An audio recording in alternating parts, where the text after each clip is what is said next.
Hi, this is Abby Rogers with DrySteam. In this video, I'm going to walk through everything you need to have on hand and know in advance for a smooth installation of the GTS LX series gas-to-steam humidifier.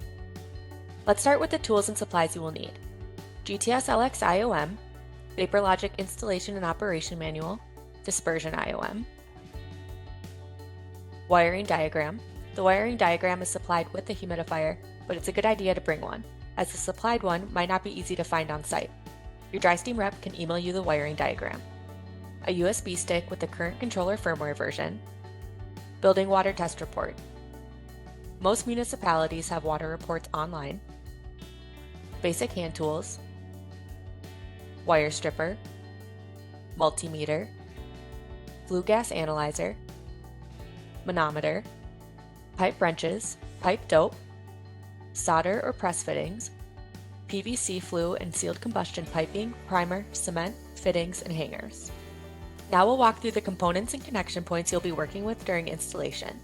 Downstream devices talking to the VaporLogic controller, demand signal from a transmitter, high limit controller, and an airflow proving switch.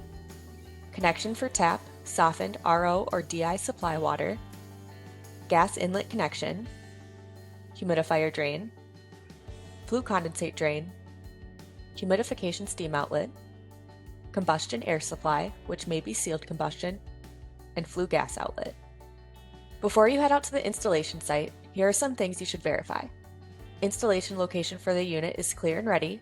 Power, water, and drain have been run and are operational.